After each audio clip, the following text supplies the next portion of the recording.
Mr. Toastmaster, fellow Toastmasters. A few weeks ago, I went to the gas station to fill up my tank during a very cold night. I took off one of my gloves so that it would be easier to take my credit card out of my wallet. I didn't put the glove back, however. Very big mistake. My hand froze in the less than 5 minutes that it was exposed to the deadly cold wind, especially while holding the metallic nozzle with that very same hand.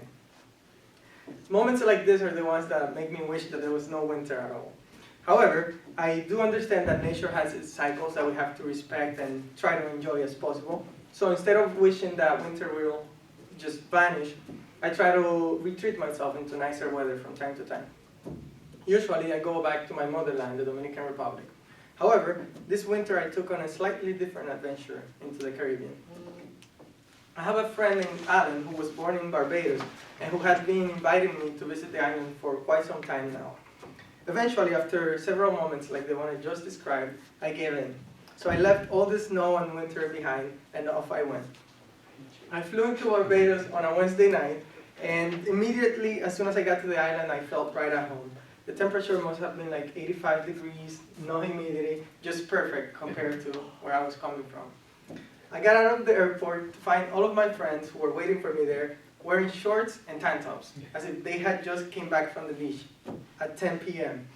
I felt a little bit overdressed in my long pants and shoes, but I didn't worry about it. I knew that soon I would be in my shorts too.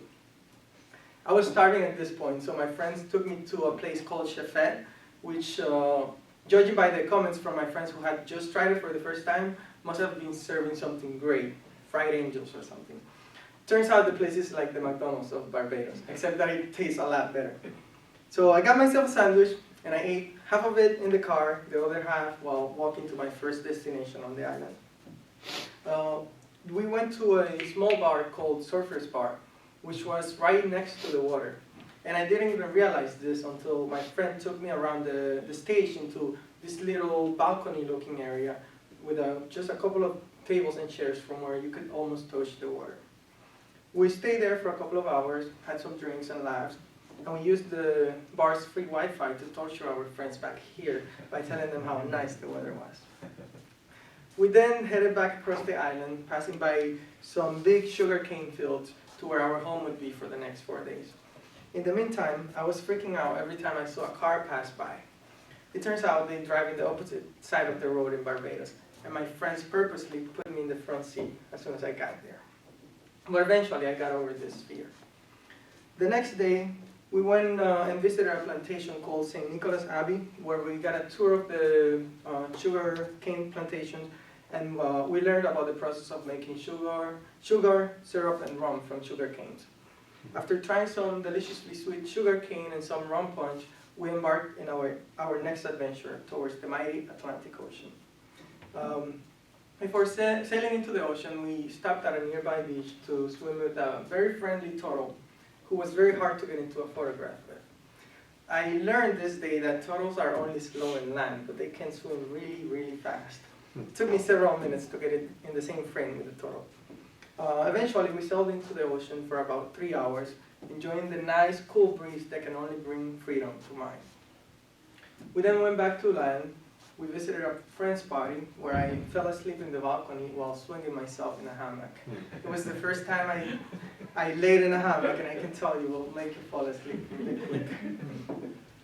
The next day was my personal highlight, the moment that I had been dreaming about for weeks, the moment that would allow me to check item number 5 of my bucket list. I was finally about to try surfing. So I got all geared up in my shorts, tank tops, applied enough suntan to repel a shark, just in case, and off I went. We picked up the boards and the instructor, and we headed to the beach. The instructor first taught us all the steps that we needed to know of the water while the boards were laying down in the grass. So if any of you wants to ever try it, pay really close attention, because I'll show you some of the basics that you'll need. First, you get in the board, make sure that you are centered in the board and you are not too far forward or too far back, otherwise you're going to flip or sink as soon as you try to stand up.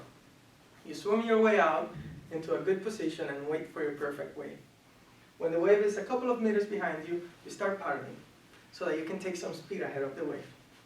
Then when you feel the wave pushing on the board, you perform this series of steps. Place your hands in the board right next to your chest as if doing a push-up. Then you're going to push up to end up in the board with your knees and hands. Next, you bring one of your knees up. Place it halfway between your hands and your back leg. Finally, you're going to bring your back leg up and place it right between your hands. So you're going to end up like this. Then you stand up and simultaneously pivot your body to end up in a direction that is perpendicular to the board, just like if you were skateboarding. Yeah. Bend down, smile for the picture, and enjoy the ride. Not that easy. It turns out I fell down several times before I was actually able to stand up consistently and actually be in a picture. But once you do get to stand up, you'll want to stay in the water forever. At least that's how I felt, just like a fish in the sea.